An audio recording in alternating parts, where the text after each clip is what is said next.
Hey, good day, welcome back. It's the student StarCraft AI tournament once again, and while we are waiting for the deadline of this magnificent tournament's 2018 finals, there is not really all that much happening, but there is one thing which is pretty interesting, and that is that Crazio is back on top again. I've got to show you because it's just so very interesting. And, well, 31 points up on Seda, and hopefully today we are going to find out how that is happening. And beneath these two Terran is a small gap, and then 3 Protoss, and then basically the rest. Purple Swarm still doing well, McRave is there and back and kicking, and Killabot trying to, well, to connect with the top. TSMU Random still going strong, Proxy working hard, Cherry Pie is there, Tier Protoss, which you might not expect. Then another couple of TSMU, a clone of Skynet, and then Willybot, who, well, that only is going to do Zealot rushes, but is still pretty good with that. So this was one of the games I received as a recommendation, which is good. I don't really...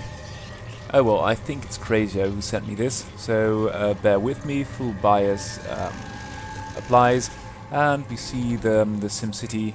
It's not as beautiful as some other SimCities, but it's still workable, and oh, the scouting, the blocking probe gives up its spot, and the first goon kills the scouting SCV. The next one is going to venture out, but it's going to meet some resistance as well, and the bunker is floating, so that's unfortunate, but I think that this depot and these floating racks are, well, they can't really be protected, and once the tank shows up, Lacutus retreats, and with the siege mode I don't think that... ooh, that tank is very cautious. I don't think that Lacutus should be pressing the issue here, and Crazio is going to do its one base play. It's got to be rather careful. They have got to be, I think, at least 5 or 6 Protoss which do all kinds of 1 gate, 2 gate, goon pressure, zealot rushes, proxy 2 gates. So as a Terran, life has become very hard indeed if you want to fast expand, and the question that is asked right now is for Terrans: how can you expand as quickly as possible without giving anything away? Oh, that's not a command center, that would have been great. Oh, Dark Templar alert, that's good. 1, 2, this is the first one, but the Q is immediately taking advantage of the map balance. Oh, and that is pretty cute. 1 Dark Templar at the front is going to hit a mine. It's not going to work. Is there a comsat yet? Yes, there is one, and a turret. Oh, and this one Dark Templar can't really get too much done, and the other one has got... oh, the other 2 really have got some... well, they've got a lot of targets, really. And Crazy really rather late with the turret here. Oh, and now the Dark Templar getting stuck. That's so unfortunate. They could have done so much damage in the time it will take the Terran to build this comsat. They could have taken the entire command center apart. That's very unfortunate. The Cutis might want to have a look into what is happening. Now the scan goes off, and immediately these 2 Dark Templar evaporate by all the tanks, vultures, and of course the sieged tank here. The eBay has found the 4th base already. Hello, Lacutus Macro. Can we see a lot of goons? And perhaps yes, but right now there are some zealots as well, and Crazio has just established its natural base. It's okay to be 1 base down compared to the Protoss, but to be 2 bases down is really not something you'd like to do. So Crazio has to get a 3rd base, 1 tank on the high ground in reserve. That's good. And you can see only 2 tanks, a handful of vultures, and a handful of mines. So army-wise, Crazio is far behind the Protoss. Oh, and Protoss just got to be careful not to eat too many mines and random tank volleys. But there you go. Oh, I'll speed it up just a notch. This game can be pretty intense, especially with all these armies trying not to hurt each other too much. Oh dear, dear. Might bring an observer, that would do you a lot of good. But then again, who has got an observer? Oh, and 2 of Crazio's raiding vultures. Oh, the cannon is not yet done. Will be momentarily. And then I think between the 2 cannons, not too many SCV kills can be gained here, and so that's good. And Acute is just camping these bridges. Crazio could take this base over here, but instead goes for 2 very expensive raids. which I think cannot do all that well versus Protoss, because these goons, they've got a lot of hit points and they do quite a bit of damage to the SCVs as well, to the Wraiths. And then you've got a Starport and 300, 200, which is basically wasted. Could have been 2 tanks, really. So that should be consideration, I think, because the tank count is rather low and these Wraiths haven't really done anything useful. Oh, and now Licudus is trying to press the issue with an observer in front, but it's not really going to work. Meanwhile, taking yet another base, immediately putting 2 cannons over there, because Crazio is so harassy with these small vulture numbers. I don't think those 2 vulture harass parties are cutting it anymore, but still, you've got to be careful, because if you don't have got any defense up, it will depopulate your harvester line very quickly. So Crazio now, you can hear it as well. We've got quite a number of tanks, and well, if we have got quite a number of tanks, that means that the goons are going to be in for some blue soupage. And there we go, at the bridges. But now here, the Zealots, they reach the vulture lines, but there are just too many supporting units in reserve. And Crazio is rather well it's doing well in beating back this pure Zealot goon army. And I think that Licudus would be well advised to perhaps drop a little bit, because you could drop something in here. A storm drop would be nice. 2 storms on the workers, 3 storms would be absolutely devastating. Mix in some Zealots, and for the price of, well, it wouldn't be cheap, but if you consider the amount of units that Licudus is throwing away here in playing tag with these siege tanks, you can afford a couple of drops, I'm sure. Or perhaps an Arbiter with a recall, that would be nice as well. You can just fly straight in here and recall right here in the middle of the mineral line and do a lot of damage. Crazio now taking the 3rd base. Oh, got a dropship, that's cute. And Licudus still has got its production here in the main base, which will leave it vulnerable, of course. But the thing is that Crazio, with a handful of tanks and a lot of supporting units, is pushing onward. Now with a science vessel overhead, floating buildings are following on the trail of this army. And Licudus, has it got good upgrades? Yes, it has. Has it got a lot of units? Yes, it has as well, but it's just a unit composition which can't really do too much, but it's going for it. And the Zealots are right in among the tanks. The defensive matrix going off. The Zealots are really committed, and now they are uncommitted, and they are pretty dead. You can see Licudus' supply falling, and the tanks, there are 3 left, are now advancing. And if they can camp these bridges, all the production here won't really matter. That's 10, 14 gateways, all in the main base. And that's just not, I think, going to cut it.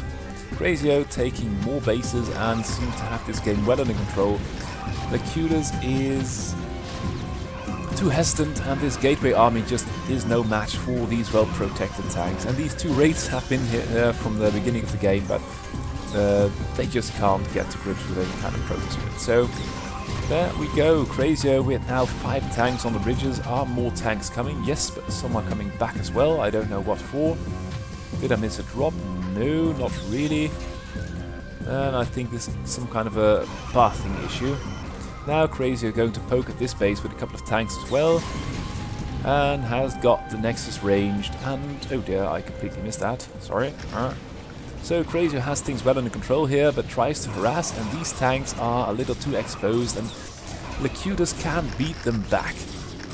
Nice EMP over there, lots of shield damage done, but oh dear, this is not good for Crazio at all. Crazio's got only 65 supply, and well, I think losing the contain is sort of worth killing a Protoss base, and Protoss in the middle of the map. There are just so many mines and so many reinforcements coming that it's very hard to get anything rolling.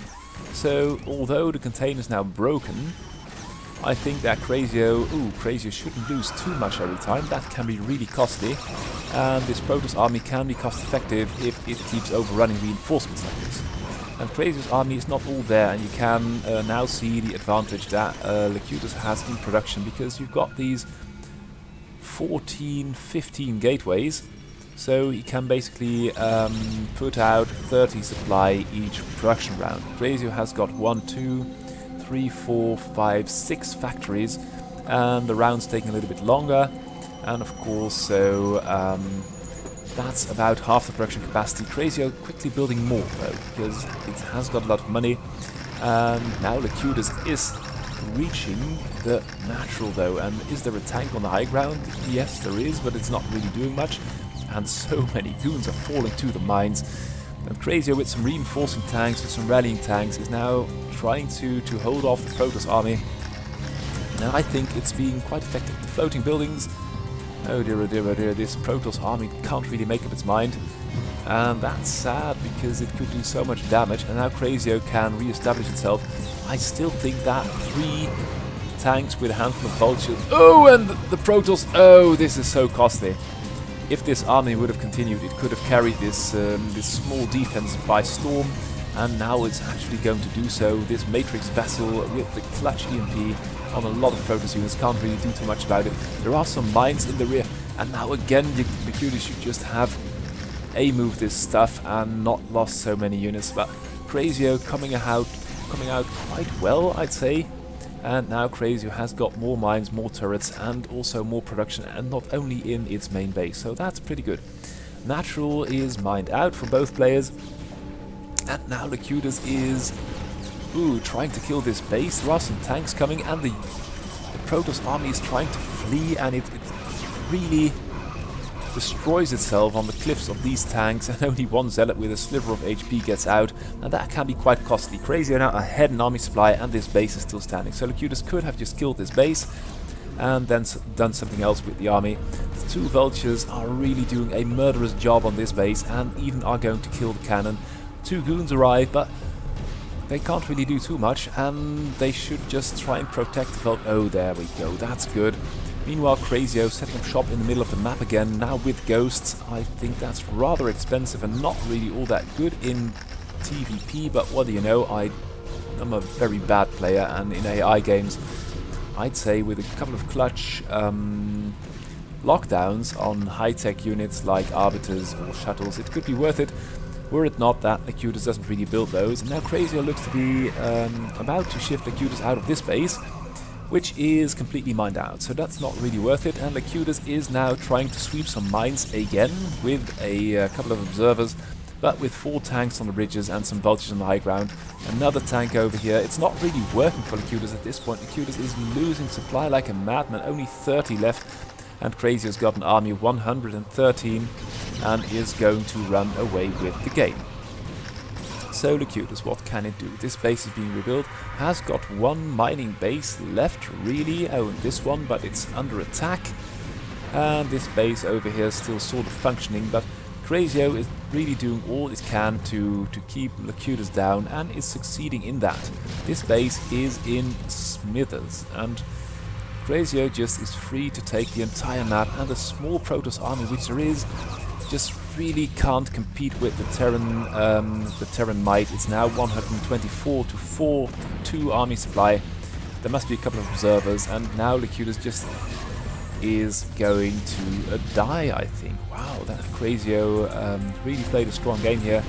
It would be interesting to see what kind of an entry Locutus is going to make for the finals. Deadline will be the end of December, the 20th, I think.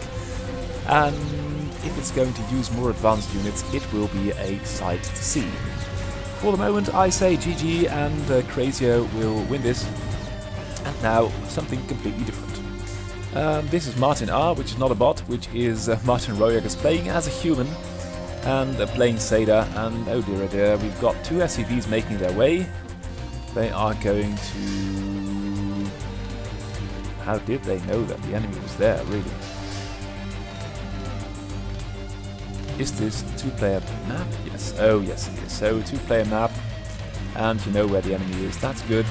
3 SCVs mining, and there is just enough money to build this barracks over here. And I don't know why it brought the second SCV.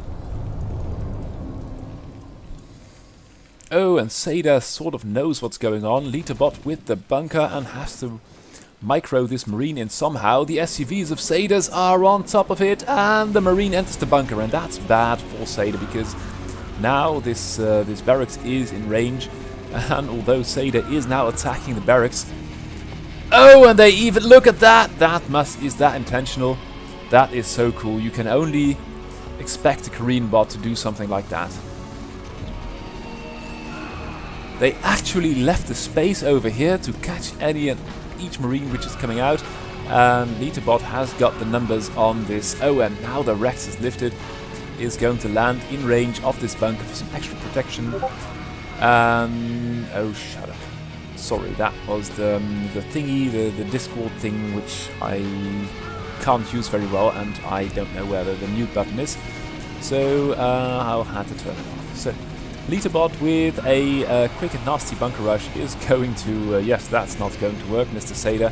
And Seda is now going to expend a lot of SCVs trying to salvage this situation, while it could have built another bunker and a barracks over here, and then should have banked on its superior SCV count. Litterbot still only got 3 SCVs, and it's just building marines. We should build a depot anytime soon, but you can see that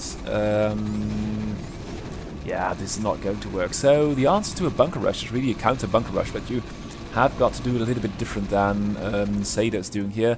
Now the barracks is dead and all the SCVs are gone. 2, where are they? There are supposed to be 3. Oh, they're outside. So, well, we'll give Litterbot the GG, and that, ladies and gentlemen, is how you beat Seda.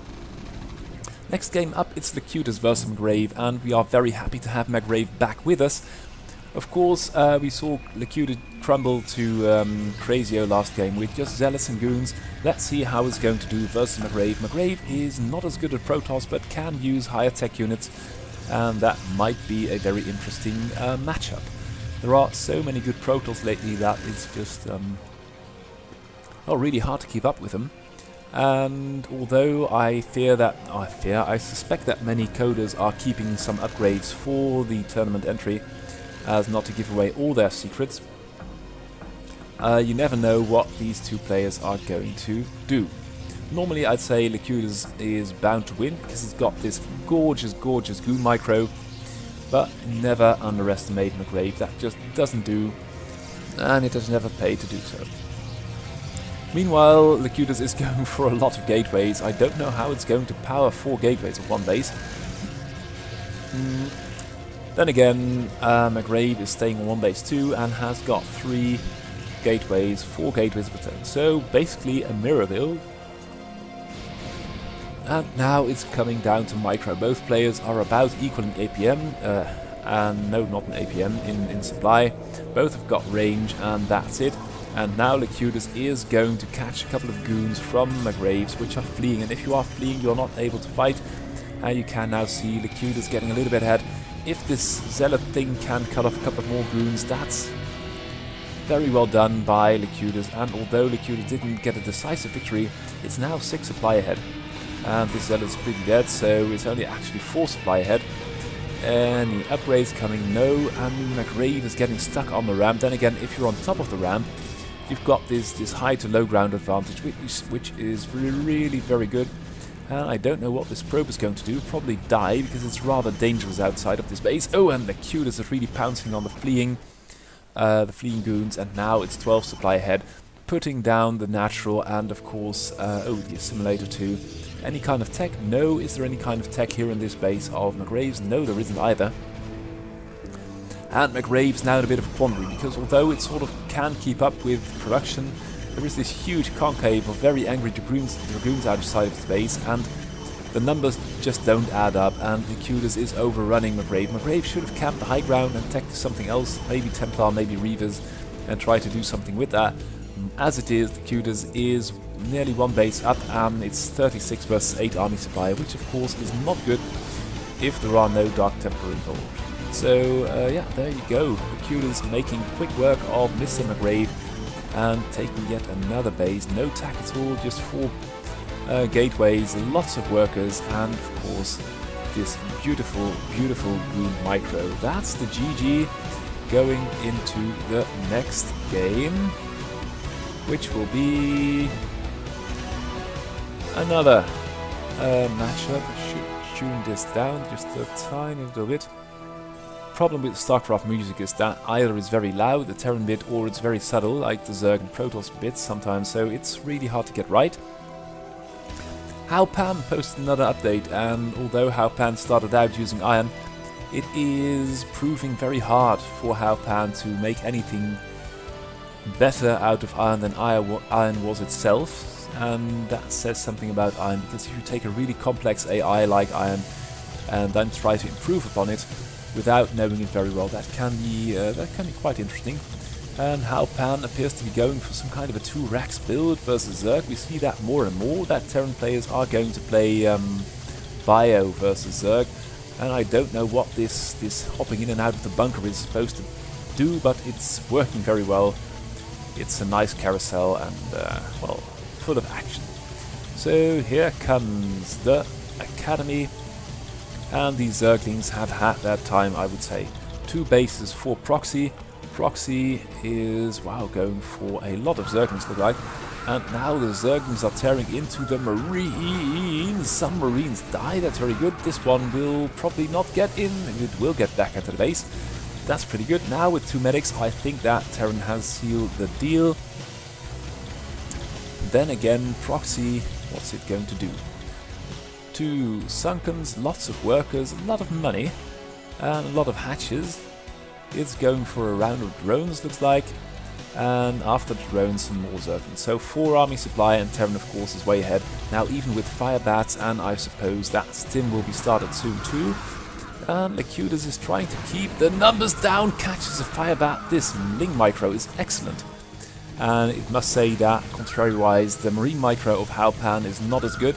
Ironbot, the parent AI of Haupan, is really not known for its bio use, and it's something completely different to play with bio, and as you're running with your back to the enemy, it's very hard to get things done damage-wise. So there we go, we are going to see small peak, a lot of lings, and some hatches. Wow, 2 more hatches. And I think the challenge will be for Proxy to keep the Terran numbers down, because once this siege tank with Firebat thing will get rolling, there is no stim, so that's pretty weird. If you're going to play Bio versus pure Zergling, you'd like to get stim really, and I think it's in the mission, it's a grave omission not to, and that's probably the only reason why these Zerglings. Ooh, and now with this tank from the high ground blasting down, it's going to be business for these Zerglings, which haven't all that many upgrades themselves, save the speed, to stay alive and actually do damage. Now with 2 tanks, this game for the Zerglings must be over, but there are a lot of Zerglings. Oh, and meanwhile, Proxy is still building drones, and it shouldn't really be this hard to play Bio. Just get stim, get range, get the upgrades, and build a lot of stuff. And don't move your stuff out before it's ready to, and oh dear, no, you're not going to lose a tank. That's just grave stuff for a Terran to do, because you are on 1 base, and now these 2 bases of Zerg are up, and if I'm not very much mistaken, and if Proxy isn't very stupid, it's just going to build more Zerglings. Had these Marines any kind of upgrades, this game would have been over long ago, but as it is, a 1 base, completely unupgraded Terran Bio tank hybrid is going to have to play better than this to get out of its base.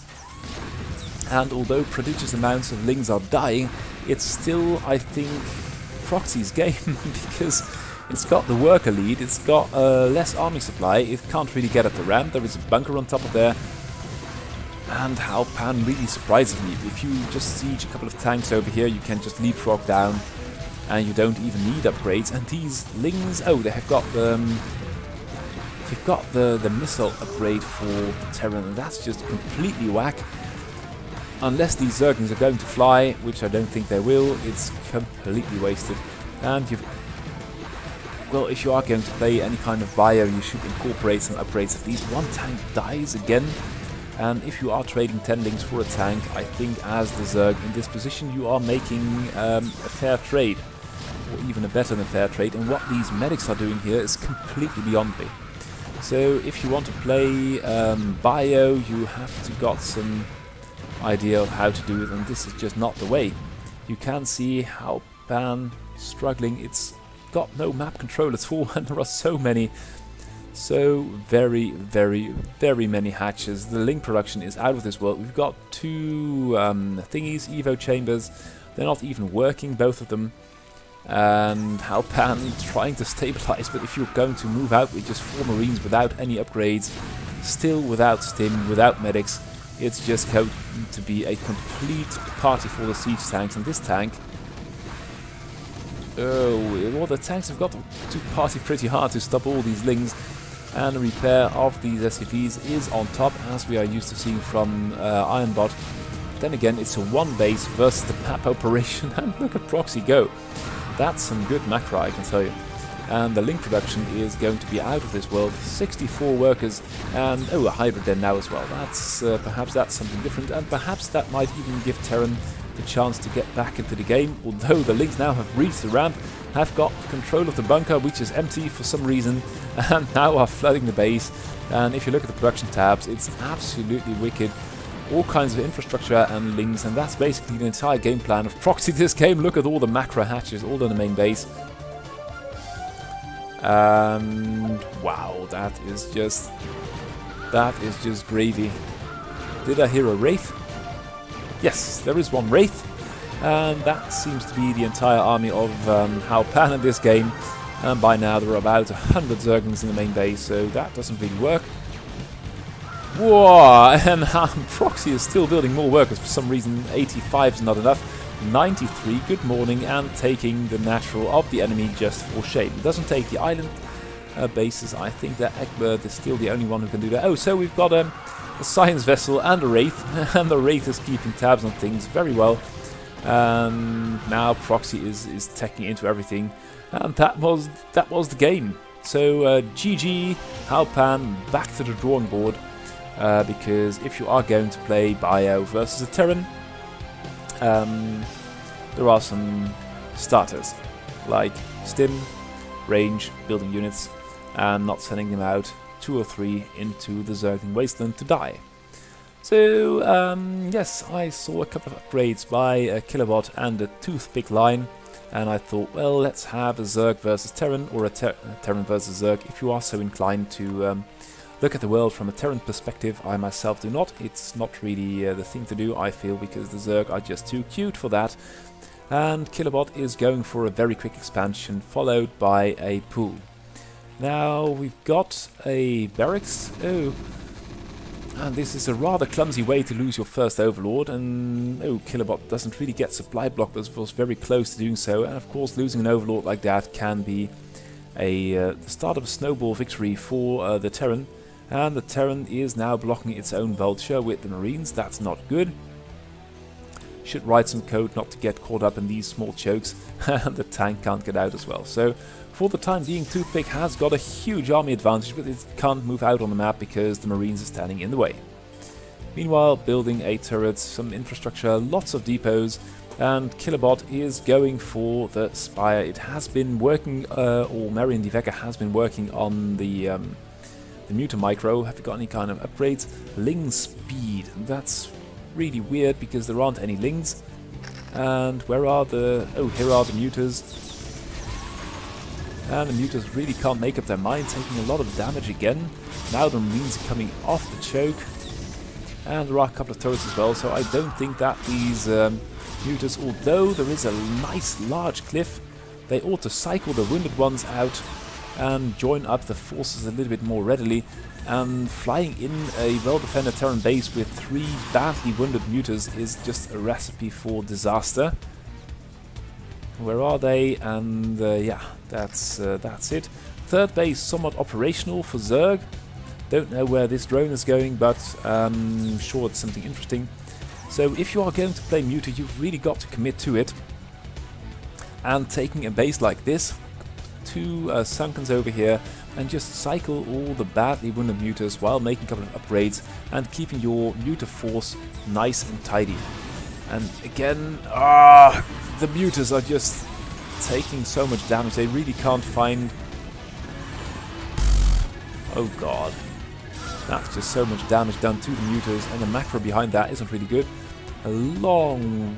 wow, that's a lot of Sunkens, long range worker transfer. And the third base started by Toothpick. So Toothpick Yeah, that's much better. You should do damage here, find this base over there, kill it, and not over fixate on the Terran main base, because it's just not worth it to try and do damage with this small ragged fleet of mutas without any upgrades. Oh, we've got the +1, that's good. Might even kill a tank, and if you've got a cliff like this, it's very good. And oh, the Marines haven't got stim, so that's... Oh, and then don't fly straight into the main base. You've got to remember there are turrets over there, and you can't just fly in, and that's very, very painful. Oh, but the worker count for Terran is pretty low, and it's a good thing that this base is operational, because otherwise the main base is sort of not mining anymore. Zerg is now buying Zerglings instead of mutas. Mutas are still being built though, so that's good. And just rolling straight into the main base while the Terran army is not doing anything. Has got stim, has got medics, and if you are going to play bio, that's pretty much how you do it. The mutas though are doing a lot of damage, and their number is quite enforced now. And I think that the entire Terran army is going to save this base with a beautiful run by from some Zerglings.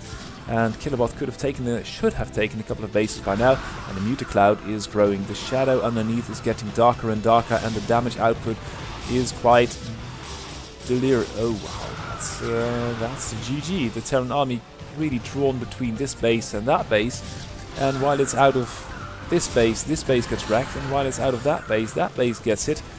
And now it's trying to kill the muta cloud, but right now Killabot has got a 10 supply lead, and although there are some Goliaths, and I think with the range upgrade, oh, no range upgrade, the mutas can do quite a bit of damage. Of course the Goliaths cannot be healed, and with some Marines, oh wow, that was really unexpected. I thought that Toothpick was playing very well, but Killabot just carried off with the mutas and the high losses. That's the GG. Wow. Okay, so let's see. I had this other game, and I thought, well, in case, well, I was really expecting Killabot to win, and although I sort of missed how it was done last game, I thought, well, perhaps I need to have 2 games of Killabot, because that muta micro is so very beautiful, it can't hurt to show it again. And then take a somewhat stronger opponent, which is of course Crazio. Crazio is very strong, and Killabot is going for the quick expansion and then a quick turret with a spawning pool, and then I think another in-base hatchery. This game of tag never gets old. You just should not let this SCV in here, you should kill it.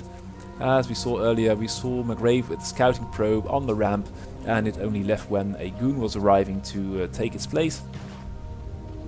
Now the lair is done, lots of sunkens, that's good.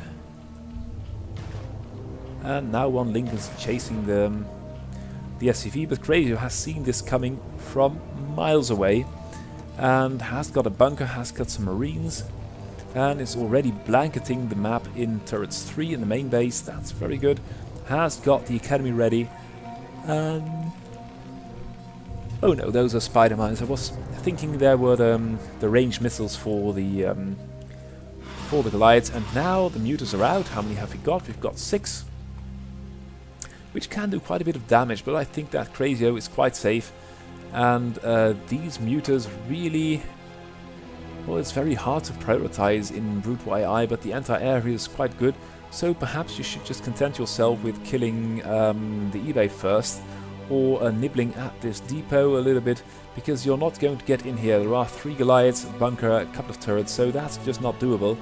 And Crazio is building more turrets as we speak. So if you are going to play 2-base muta, you really have got to have a good game plan. This is good. This is a small unprotected area, killing 1, 2. Oh, and this is the point where you should just get the hell out of there, because that's way too many Goliaths to have a... Well, you can have a party, but it's just going to be enjoyable for the Goliaths and not for yourself, and that's good. Just lure them out and land shots, and perhaps cycle the wounded mutas. That would be a cool trick to do. Oh, and kill those vultures. Yeah, and don't leave it when you've got it cornered, mate. And that is good. So that's how you rack up the small damage points, and just not try to go for the throat. And you can see the Goliath count is growing. And if you have got map control at this point, you should just take all bases, try to deny enemy scouting and get things done. Just not bank everything on this muta harass. Oh, that's very good. Kill the third, and don't get in there. It's... You got to sort of remember how many Goliaths are there, and you're just eating 20 missiles for nothing, really. For nothing substantial. And that's good. Just try to go for the flank. Don't attack the line. Attack the single one at the end. And this is totally not worth it. Oh god, that's one Goliath for so much damage traded. That's just not good. Keep the vultures under control. Keep the workers down. And make some excursions. Yes, get a siege tank. That's good. Now with the proper muter cloud in the main base. And right now you should get the hell out of there. Or just get in for some more. But Crazio is producing Goliaths for all it's worth. And excess minerals appear to be going into vultures for some map control. That's good. Meanwhile, Killabot is making some Zerglings. Could macro a little bit harder. And now has got 4 to 2 bases. That's good. And the muter cloud is still there, and that should be a high priority, because once this vessel cloud gets big enough, it's going to be irradiates all over the place. That said, you got to... Oh, look at how many missiles they are eating. That's just not good. Finding a tank, which is okay. But this is just not how it's done. It's just all taking damage for nothing. These are some very masochistic muters. So hard to watch. 3 vultures, come and see. Yes, kill, kill, kill. Oh, a third base, how delicious. Let's kill that. Kill the turret first. Kill the SCVs, kill them now. Don't get distracted by the first few shots of the Goliaths. Kill something. It's just don't take too long to flap about, to hover. And more lings are coming. So perhaps back it up with some Zerglings. Yes, there they come, but it's all happening too slowly. And Crazio is in danger of setting up this base, and that's not good. 2 vultures over here killing the base of Killer. Killer does appear to be macroing a little bit better than at the early stages of the muter game, but still banking way too heavily on the muters. And the muter count is pretty low. If you are on 4 or 5 bases and you've only got about 10 muters, it's not enough, and you've got to know where to hit. And Crazio has got a lot, and I really mean a lot, of Goliaths by now. And is still producing, oh well, not many of them, mostly tanks. And Killabot with some, looks like, unupgraded Zerglings. Well, they got the armor and the speed. And these muters are taking way too much shit from all these Goliaths, and there aren't all that many. So right now, just fly away, get out of range, don't hop in and out all the time. If only I could control these muters by voice, that would be ideal. But there are so... I think I'll dub them the masochistic mute. God, why would you ever try and go for this turret? That's not on. That's not good. Meanwhile, this base is completely defenseless, so if you see the main army here, whip around the back with a large number of Zerglings and try to kill stuff over there. If you want to kill vultures, don't send Zerglings, send Hydras. Things like that should be in your manual. And now Crazio has got this large army and it's going out for some Zerg blood. And as there are only muters and Zerglings, it's going to be a garden party. So first muter harass has been blocked. Oh, and now Killer is storming the third base, but is not... Oh, there aren't any Goliaths here anymore. There are 2, and now you should just be focusing the command center. The muters are taking so much damage, and still Crazio... Oh no, the entire army is coming back. That's good for Killabot, and some damage is being done to the anti-air, but it's just this mech army with its upgrade is wreaking havoc with the Zerglings. And oh, nice catch, a vulture there in the corner. And that's just one Goliath. Kill it, crying out loud. And I think that Killabot is a little bit too hesitant. How many muters have we got? 9. That's not enough. But then again, the Goliath count isn't all there either. So get in there, get damage done, and try to kill the Goliaths and not damage them, because if you damage them, they can still fire, and you should be taking them out and not wade in and out of their firing range all the time. Just keep your distance and then commit to actually killing them. That would be good. And you can see the Zerglings have got the same issue. They are taking way too much damage and get killed for no damage dealt to the Terrans. And that's just not good at all. Zerg is bleeding units at this point. Crazio is macroing once it gets to room. and has now got the contain on the natural. The muta count is, well, it's decent, it's 15, but they are flapping around like a bunch of wet hens, and I can't imagine wet hens doing very much damage to an orchestrated Terran mech army. Now here come the mutas, but again they are taking a lot of damage, and they should just take out the Goliaths first and then take their time. And if there are 5 mutas, they want to kill the latter one while taking a lot of missiles from the 4 other ones, just flying over them and through them. And oh, that's nice, killing. Oh, and now the muta clouds are really getting traction, 20 apiece, and now they are actually doing pretty good damage versus the Goliath. Yes, that's good. Sorry, Crazio, I can be a little bit on your side, but today I'm for the mutas, and although they take a lot of damage, they are dishing out the damage bucket-wise themselves as well. And the problem for Killabot is that it's got to have a plan. Kill the vessel, kill the vessel. Yes, there we go. Look at all these mutas die. Oh, the mutas are dying too, but all the Goliaths dying. And immediately the irradiated mutas are getting out. And oh, the mutas are doing so much damage, and they can heal up so quickly. The thing is that Crazio is building a lot of Goliaths, and the mutas have got their hands full. And there is only 1 cloud. Were there 2 muta clouds, they could have done quite a lot better, because right now they're off in this corner chasing 1 vulture. Ooh, and now are going to town on this base, and look at how much damage they do once the muta cloud is sizable, about 20. Oh, they can do quite well. Reinforcements arriving from the top. Kill the command center, please. And then you can hop back to this bit over here. And the command center is going to be repaired with only 1. Oh, that's such a targeting failure. The mutas are going to go after the Goliaths, but the Goliaths could have done with 1 more volley less, and now we've got the muta cloud, which is really growing, which is good, because the mutas are getting more. Oh, look at the damage output. That's really insane. Upgrades are coming in by the bucket load. +3, plus... Where is the air armor for mutas? There isn't. Okay, that's not good. Oh, and the Zerglings are taking over. So now Killabot is really on the wrecking ball roll. It is in possession of 32 mutas, a handful of Zerglings, and Crazio is struggling to get by. There are 3 vessels, a handful of Goliaths, but the mutas, although they are still taking ludicrous amounts of damage, they are actually going to win this game for Killabot, and that is something quite incredible versus all the anti-air of Crazio. It is absolutely insane. The irradiate immediately to irradiates. The mutas just being sent off, just don't bother with that anymore. The muta cloud is still 20 strong, and it's doing a load of damage, and they're getting deeper and deeper into the turret. The muta cloud is falling, but Crazio is out of money, and this is the ground army of Killabot. It's not as strong as that of Crazio's was, but once the mutas are dying out, they are, and mutas are still being reinforced, so that's something.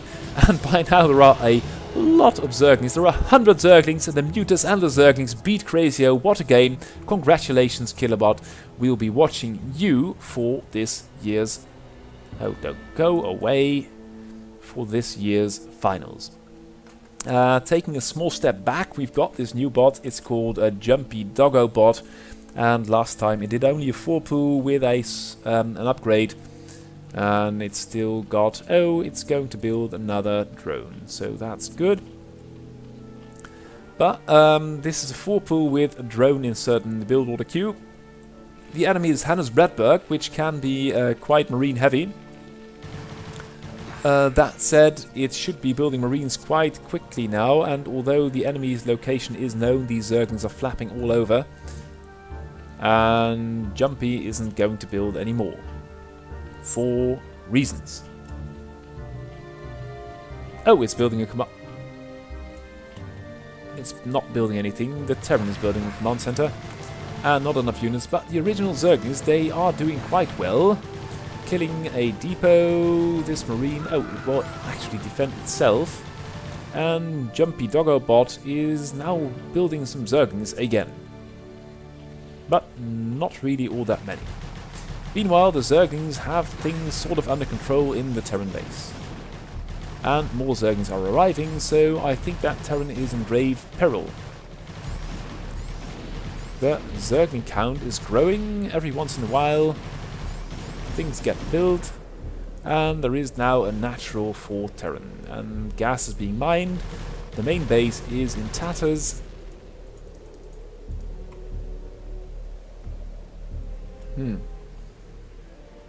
Okay. Okay.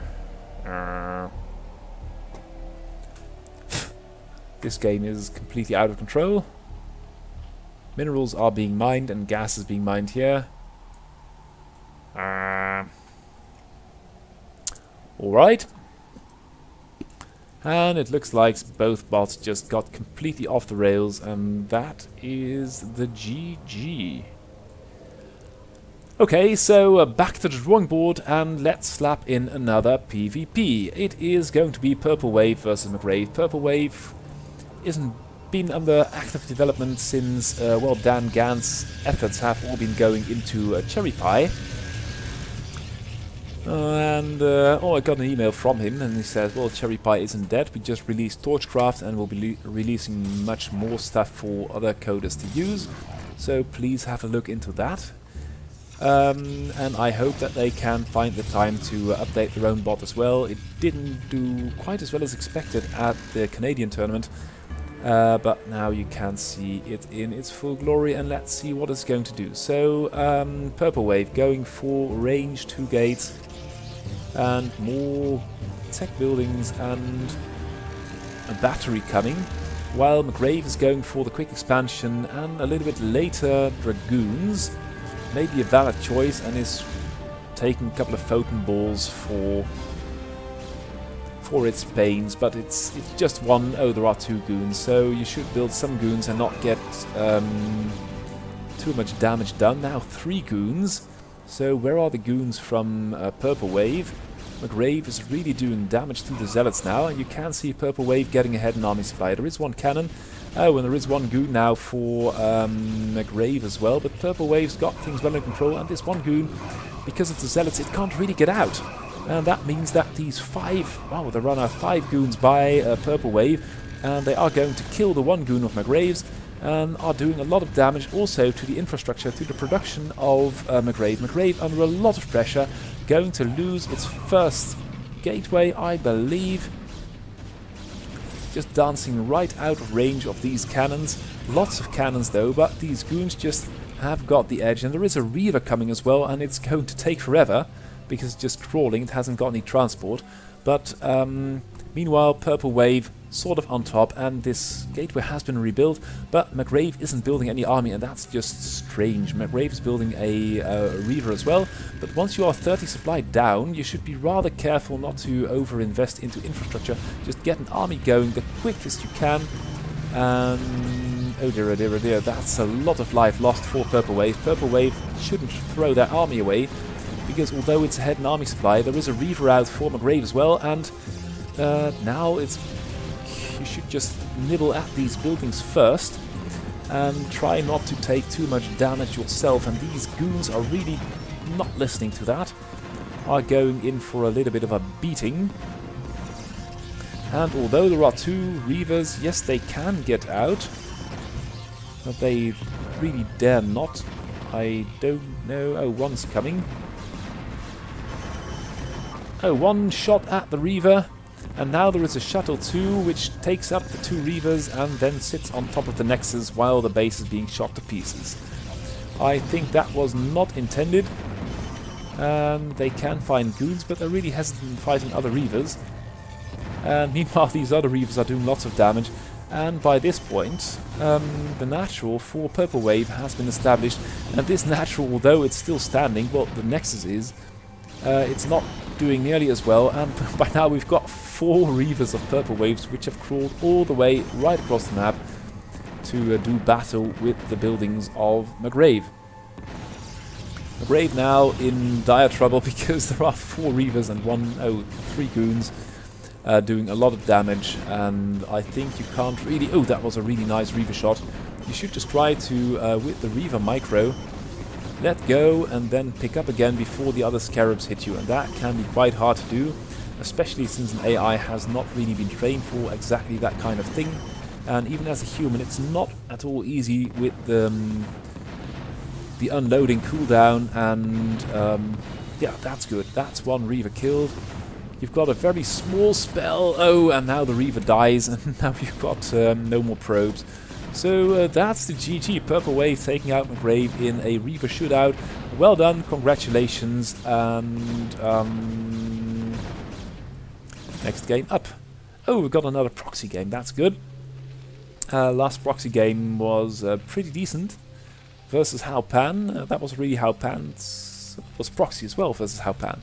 So Haupan didn't play bio as well as it could have, and now proxy is going for the pool first, and then of course the gas. Handful of Zerglings just to lay on a bit of pressure, and the Zerglings are going to find the enemy base because it's a two-player map, and are going to hump. Oh well, one is going to hump its friend, and the other one's just standing around the geyser getting high on gas. And now the Terran is on the move. Simon Prince is taking possession of its natural, going to guard the natural choke. And I think that Simon Prince can play bio a little bit better than how Pan can. Although, I must say, yeah, well, this looks like it's going to be Academy. I must say that it is another Terran playing bio versus Zerg, which is good. So you ought to build more, and this is just way too much tech and not enough forces. And although you are 9 versus 2.5 army supply, you don't really know that as a Terran, and it's just very ballsy to do that. And this looks like a lurker play, if I should say so myself. A couple of drones, for good measure, lots of sunkens, although you've got map control for the time being. And Simon Prince's tier is going for the natural command center. Has got the academy. Are there any upgrades? Oh, +1 is coming along. Oh, and range as well. So that's good, while lurker aspect is done. Now the question is, where are the lurkers?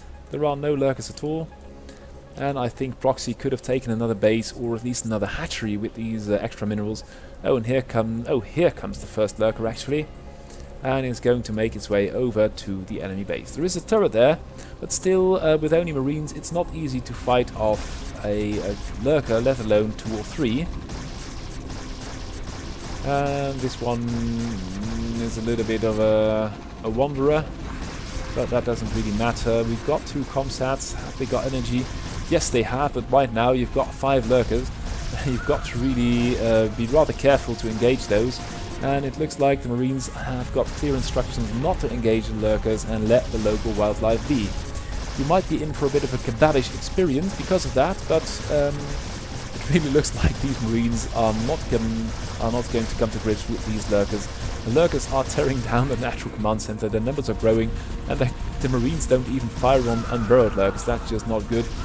And a slight omission in the rules of engagement of the Terran. And yeah, well, third base taken by proxy, but oh, we've got a tank. And, oh, that's good. So the Marines don't want to fight the lurkers, and the lurkers don't want to fight a bunker. So I'd say this is about balanced, and proxy is now going for a third base. And although it's not yet in that macro state which we saw it enter in the game versus Haupan, it can macro quite well. So Simon Prince should really be careful not to let the Zerg run away with the map. Because it will get filthy rich and then build a lot of units to spank your silly behind. But now Terran is moving out. It's got a nice army, and there is only 1 lurker left, and it's pretty aggressive, but it should just keep its head down and try to wear out the scans, which aren't all that many out of 1 comsat. And there goes the scan, and once the scan wears out, all these Terran units can't see anything, and with the Lings you can do quite a bit of damage, but these lurkers should just keep their head down a little bit more, because the siege tank doesn't have these inhibitions of not firing on lurkers while they're unburrowed. And now they are dead. So the Terran army is really not that tiny, but it's confined to the high ground, and Zerg has only got 1... Terran's only got 1 comsat. Oh, and Terran just moving off the ramp, that's totally bogus. And now there are mutas as well, so the science vessel is finding a very interesting place to hover, and it might be so interesting that it will actually die of 2 mutas for no good reason. And the muta count is growing, and proxy is now taking a leave of Killer Book's book, and is trying the muta thing for itself, and it is not yet as effective as all that. And more lurkers are coming, more bases are being taken, so you can probably see where this is going. The Terran main is actually already mining out. There is one lurker. It's getting scanned in range of the siege tank. Can the siege tank kill 2 lurkers before the scan wears off? No, it can't, but this lurker just rears its ugly head above ground and then gets killed. Oh, and these marines, hello, taking way too much damage. Haven't got stim either, so that's a bit of a goo-goo. And now Terran is moving out with a slightly larger army than the Zerg.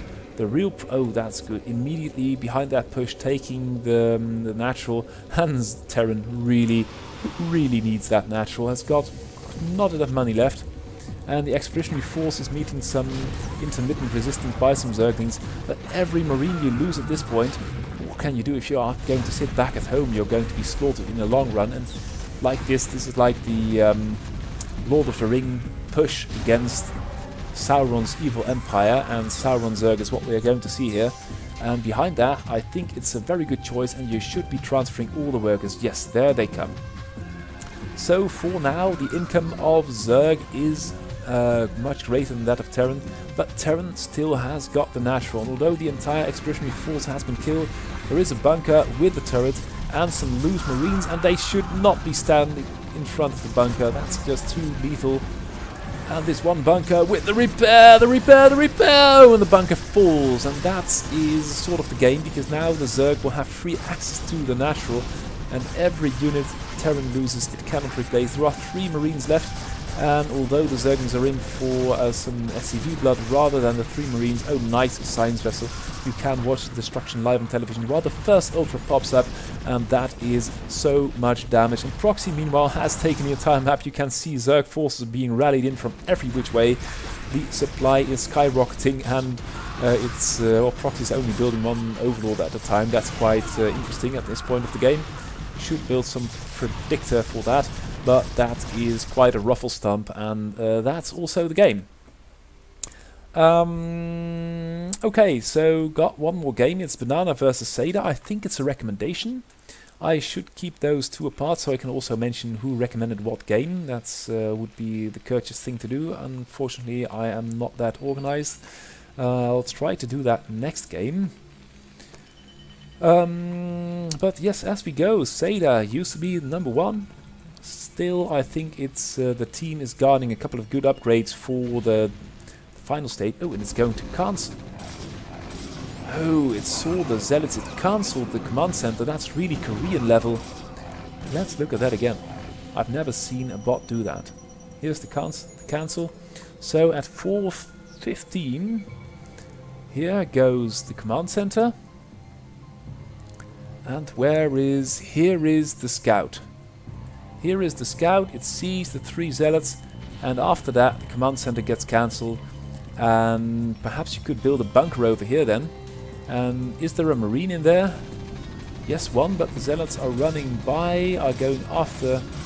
I think that Terran made the right call here, trying to shore up the defenses, but could really do with the tank versus the goon. That's a lot of Protoss forces already. And Banana Brain is really putting on the pressure with an SCV and 2 vultures. Seda is trying to fight off this 1 dragoon, have got it cornered, but then this vulture is too lazy and it leaves its friend alone to die. This 1 vulture could probably do it. The minefield is there, but you just ought to kill that dragoon straight away. Oh, and Seda with a very close hold behind this Banana Brain, though. Hasn't been sending in his reinforcements. Could have done so. There is no tank at all. And now Seda has been given a little bit of a breather, and is now free to mine up the map a little bit. That's always good. With 2 factories with attached machine shops. Yeah, well, who am I to argue with the AI masterminds of Samsung? Clearly no one. So, but I think with a couple of more vultures you could have done some more mining up for map control and general information. Now Banana Brain is sitting back on 2 bases while the enemy has got 1. And tech-wise, more will be coming as well. A couple of cannons, always nice to have. And the scouting probe gets it. That's good. The goons now are going to move out. That's a strange timing, because by now you could count with some tanks. And here are the tanks. Have they got siege mode? They haven't got siege. Whoa, but the mines, they do everything for the Terran. And the tanks are going to move right back to main base, I think. I don't know why SSCAIT's doing that. Perhaps fearing a drop, but that drop would have to be very, very, very quick. And if it's going to be a drop, a large chance that it's going to be a Dark Templar drop, which you haven't got anything on at all. Third base now up for Protoss, while Terran still has to start its own. That said, with the mines and the nice SimCity, I think Terran can do quite well here. Siege mode is done. Oh dear, oh dear, oh dear, the mines. That's a lot of damage done, and Banana Brain being really rather foolhardy, and this is, yeah, that's a nice shot, but if that tank had been full health, you would have been in grave trouble. Oh dear, oh dear, oh dear, that's a brave small two-man army. And SSCAIT is growing. Banana Brain is throwing away relatively large amounts of units. Oh dear, oh dear, oh dear, that's not good at all. And then you ought not to divert your entire army to try and stop that. But that's two more bases for Banana Brain, and SSCAIT, although it's got a great defensive position with two buildings in front of its bunker and a large number of tanks, it's going to be under pressure. One tank falls, two tanks fall, and the Zealots are in among... Oh, there are no mines here, and the shuttle falls, so SSCAIT is in an okay position. The Reaver... Oh, that was a very lucky SCV right there. But although the push was rather run into the ground by the siege tanks, I think that Banana Brain just bought a little bit of time than it actually needed. This might... No, that's not a command center, it's a thingy, a starport.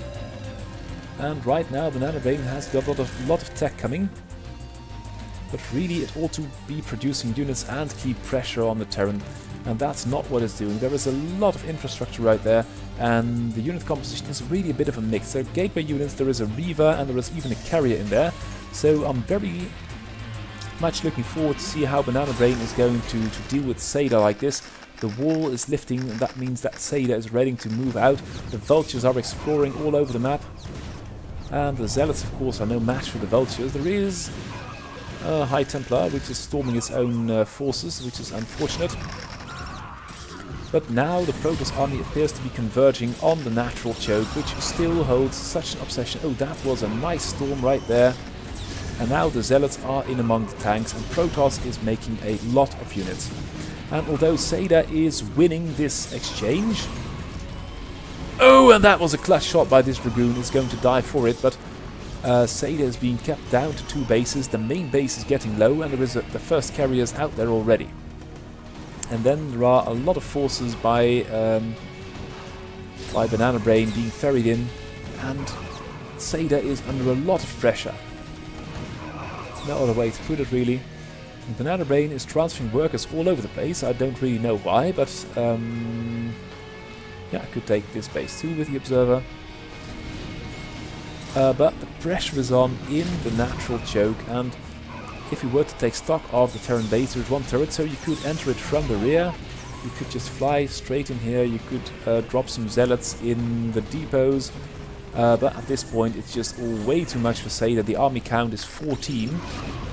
And now the natural has been completely broken. Banana Game playing an eccentric but very effective kind of game, and is building a nice composition of all kinds of non-matching units, but the enemy is under too much pressure, and the natural is evacuated, what means that SSCAIT will have no more income save for this remnant of the main. And right now we've got an Archon, we've got Reavers, we've got Storm, we've got carriers, there are two carriers now, and SSCAIT just doesn't know where to defend at this point anymore. The army count is down to 12, 10, 8, while the enemy is basically maxed, and Banana Brain is getting some Terran blood. It has been suffering so much under the whip of Crazio and SSCAIT. I think it is, well, the Protoss are certainly gaining on the Terran, that's for sure. And this is the game. Upgrade wise, looking very good. All kinds of upgrades. and SSCAIT is being put to the test. Let's see what it's going to come up with for the finals. And let's go into the penultimate game of today, which will be Toothpick Cactus versus Simplicity. And Simplicity, of course, we know for its awesome drops, and are sort of waiting for its ground play to improve. And that's what we've seen the last couple of months, is that the Terran have been absolutely dominant. Crazio and SSCAIT, it's those two. Locutus had a little bit of a spell where it could deal with Crazio, but not with SSCAIT yet. Then again, Locutus isn't posting updates as frequently as the two Terrans, but mainly it has been SSCAIT and Crazio over the last couple of months. And then a lot of good Protoss, Locutus, Banana Brain, McRave and Dutchin, and it's just very, very hard for a Zerg to do anything with that. We have seen, of course, Killabot with the excellent Mutaplay, which has been even taking games of Crazio with that, as we saw earlier. So that's very good, but the real challenge for Zerg is dealing with a Terran, and then dealing with the ground army, with the tanks, with the vultures, and well, the bio play of the Terrans is not as good as their mech play, so it's hard to say how Zerg will have to deal with the improving mech bio play. We're just going to have to be waiting for the bio play a bit first. But dealing with large ground armies, with the tanks and the vultures, that's very, very hard. The mines and the range and the siege mode are just very hard to deal with. And the mutas and the drops, they can do lots of damage, but in the end you are going to be able to take on a Terran army somehow. Flank it, drop it, use swarm, use a mixture of air and ground units, but you've got to get toe-to-toe with that lumbering, menacing war machine. Now Toothpick is going for bio, and again a Terran going for bio. No upgrades out of the academy yet. Lots of turrets. Must have scanned, I think, the lair, and this looks... No, it's certainly... I think it's an Evo chamber. It's a bit too quick for the Spire, but we'll see. And now the Marines are rocking up the Zerg base, and there are two Sunkens, so that's good. But otherwise the Zerg army is quite paltry, and this Sunken is very late, but the Terran turn around. They had Stim, and this is just a very awkward attack timing. And I think that Terran will lose some more units, and of course this is the third Sunken, which will be morphing, yes, right there. Simplicity feeding the pressure, good defensive scripts. That's always good to see, and mining out the rear minerals. That's always a nice trick to have, because although you are being pressured at the natural choke, which all bots still tend to do, you can sneak out by the backside and take this base, or ship some units out. That's always a nice trick. And now we see some lurkers coming up. Simplicity supply blocked, that's unfortunate, but it will manage, and still these minerals persist, and the Terran cloud keeps growing. So I think yes, this Sunken and Lurker thing is too strong for the Terran to break at this point, and Simplicity is going to sit back on two bases and waiting for, I think, drops. What upgrades have we got? We've got Overlord Speed ready and Lurker Aspect, so it's going to take a while before Zerg can actually drop. And that will give Toothpick Cactus the opportunity to take the map, consolidate it, and build a lot more units. That's 4 barracks, 5th on the way, and if you keep those flashing, you are going to have a god-awful amount of units. Oh, and a tank with siege mode, that's pretty good. You are going to need that to deal with the lurkers, because if you've got a choke like this, and... Oh, now Zerg is moving out. With the lurk... Oh, the lurk! Oh, it's a marine graveyard, really. The tanks still oh god! Oh, and they just flee through the Terran units, and they'll get fleeced, so that's not good. The lurkers do what they can, but they are just too few, and you should just commit to attack, really. And I think that the Terran by now has got all these comp stats and is expending their energy wisely. And these lurkers are taking too much crap from this one tank. One link could have settled it, but the third base is sort of up and running for Zerg, so that's good. Now the wait is for... yes, there we go. The drop is going to be done momentarily. The Zerglings are venturing out, but might still take a while, and Zerg is just pent up in its base. And once 3 or 4 tanks arrive, and you are stuck with your entire army in the natural, you are not going to be enjoying yourself very much.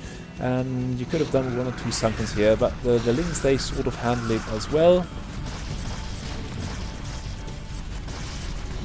Oh, and never ever get out of the ground if there's a tank in range and you've got 10 HP left. That said, Terran is putting on the pressure, lots of scans going off, that's so good. Still, Lurkers and Zerglings are holding, and by now 2 Sunkens are up. Toothpick, though, is going to make a lot of bases, have a large income. We've got 6 racks, that's not all that much. And you can also see that money is really stacking up. At this point, Toothpick could have supported, I think, 12 racks easily, and is now really putting on the pressure on the Zerg Natural with fire bats. I think I hear Stim. Yes, you can see that over here. You've got range. You've got Stim, range, +1, energy upgrade, and that's how you play Bio. And Zerg should really do something about these tanks, because that ignoring them won't really work, I believe. Oh, totally missed that drop. Here comes the drop. And the drop doesn't really have any lurkers, so that's not really going to work. The tank pops out, and some bio streaming in from the barracks, and that was that drop. So Simplicity under a lot of pressure, and leaving those tanks alone is not really worth it at this point, I feel. That's very costly. And there goes another Hydra to demonstrate that. Oh, and this one Lurker, it's pretty dead now, but it did quite well in defeating that one tank. I think now Terran is out of scans or out of fighting units. And Terran really is suffering. There was a drop over here, and now there is a siege tank in the way, so this base cannot be retaken. This base is mining. That base too. Natural still got some juice in it. Main is practically out. And the Terran army is standing all around the barracks for some reason. I don't know why. And Simplicity has got a humongous amount of money and relatively limited building plans at this point. So this game is coming a little bit off the rails as well. This base cannot be landed again. Here we are mining, workers are being transferred, that's good. And Terran is producing some units, hasn't got all that much money anymore. And Zerg is just producing preciously few things and has got a huge amount of money. Is building a single hatch. We've got 2 Hydras. All the units have come to a standstill. Scans going off, but nothing is being done with that. And, well, the bots haven't fallen to bits because Zerg is really still expanding. Terran is still building. It's going to be supply blocked. I think it's going to build a depot. This armistice is really kind of wacky. Another hatch. Don't know where. That's pretty weird. Missile turret, a couple of marines. Zerg is about to hit the 10k.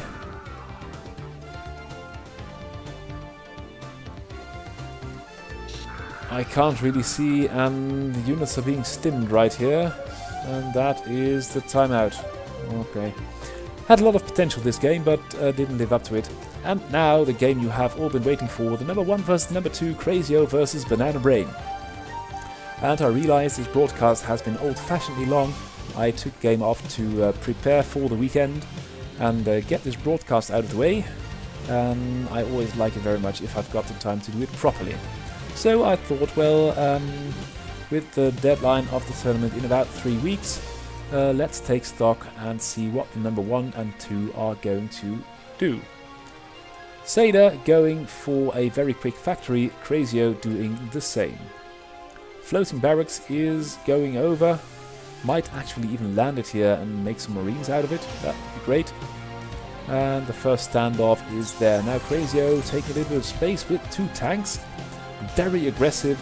SSCAIT, what's it doing? It's going for an expansion. Has got a tank of its own. Crazio's siege mode is done. SSCAIT's isn't. But by the time... Oh, Crazio really ought to put down these tanks and do some blasting, because SSCAIT will have siege mode 2 pretty soon. And now the bunker is in range. And some units are as well. So SSCAIT, although it's got a couple of tanks of its own, is under siege. And now the standoff is there. Crazio immediately expanding behind this. And it will be all down to micro. And SSCAIT is in a bad position, because although Crazio's actually ranging the command center with now 3 tanks. More tanks in the rear. Should just put them down in case you get rushed. And this is a large drain on the resources of SSCAIT. And SSCAIT is not happy about this. This mineral patch is under attack. And if you are moving on the outside of this tank, you are attackable as well. So Crazio with the better position. SSCAIT is scanning it, but it's not really able to do anything about that, and can't really mine from this natural. The SCV count is somewhat low, and Crazio with the bold, audacious move, and now a mining natural, is in a good position. What's it going to do at home? 1-3 factories, building a barracks, because this one is pretty low. We've got 1-2-3 factories here as well, but the natural really can't mine all that much. And is taking fire as well, so that's not good. And Crazio perhaps should be sending down a party this way or do some drops, but for the time being I'd be very happy with this position. And I should just set up a couple of more siege tanks, take another base perhaps. And Crazio is in a golden position. This is... oh, it's not blocked in. That's pretty close. You can move this way and that way. That's very well done. And SSCAIT is in a lot of trouble. And this range, this small strip of your natural is being shelled by the tanks of Crazio. And you really have to take action to stop that. Crazio hasn't got all that many SCVs for repair. Should repair this tank. This tank is really doing the damage for Crazio. It's in full command of this base. It's killing the workers mining from this patch. It's shelling the command center. And you can see Crazio with 50 versus 30 workers. Army supply 15 up as well, 20 more like. Doing very well now. Even bring some Goliaths to push back the enemy air reconnaissance. And the main base for SSCAIT is slowly wearing out, and it can't really mine from here. This tank, oh, and Crazio ought to repair this tank now, because the next tank from SSCAIT is going to be able to save their space, and this is not a safe space at all. Where is the SCV? The SCVs can't really reach the tank for reasons. I don't know if it's not safe, but it's really... Crazio should really... It should be very hard to analyze that this tank is the goose with the golden eggs for Crazio right now. It is really doing so much for victory, and Crazio has got the third. And I think that... oh, Wraith now arriving as well. So the air cover for SSCAIT is getting sparse. No Goliath can get out, and if it's getting out, it will get clipped by the tanks of Crazio's. So Crazio is ahead in the air battle. And the command center, can I select it somehow, is dead. And this tank, because there wasn't air cover, it couldn't shoot this very badly wounded tank of Crazio's, and now there is one SCV underneath here which is repairing that tank, and Crazio is looking very good. The tanks are now sieged in the place where the natural command center could be, and SSCAIT hasn't got a chance in the world of getting another base. The main is getting low. The forces are there alright, but they are so few. Crazio is nearly doubling the army supply of SSCAIT's. And there are Wraiths harassing about 3. That's not the world, but they should just be countering the floating buildings. Yes, that's right. Giving Crazio the edge in the side battle. And then you can see it's still this one tank over here, which is so very critical and should be repaired at all costs, and this tank is going to block it off. So next time this tank will siege up here, it will get one shot from this tank and then probably can kill it. And that would be... well, that bring the game a little bit to a standstill, but I think that Crazio's position right now is so good, it's very hard to lose from here. It's got 125 to 50 army supply, it's maxed, it's banking money, it's got all kinds of bases all over the map. And Seda, with this aggressive play of Crazio's, it can't get out. Crazio now losing the tank, and Seda's doing something back. But still, that's a nice tank on the high ground, but then again the Wraiths, they deal with that very well. Floating building is gone, no side range left for Seda, and the main is out. Seda is out of money, and that is going to be the game. And now Crazio with the Wraiths coming in from the top. That's a lot of Wraiths. How many have we got? 10 Wraiths, that's good. Should be able to clip one of these Goliaths, or maybe both of them. And although Seda is fighting hard, it can't replenish the forces it's losing. So if it's going to lose a tank, that's one less tank. And long distance mining is happening-ish, but with only 7 workers, that's not all that much. It just hasn't got the money to repair anymore, and Crazio is just sitting back on its bank, being maxed, producing the odd unit every once in a while, and will overrun Seda pretty soon. So that is how you beat the number 1 and take that position back for yourself. Crazio now with 15 Wraiths. Hello, that's quite a lot. Doing all kinds of damage, and Seda's small army is in difficulty of being completely overrun, and that for the moment is the game. So I thank all of you who have been recommending games, thank all of you watching, keep the games coming, keep watching, and of course keep coding these beautiful AIs. For now I say congratulations to Crazio, welcome back at number 1, hope to see you improve your bot as I do for all the other authors. For now, goodbye.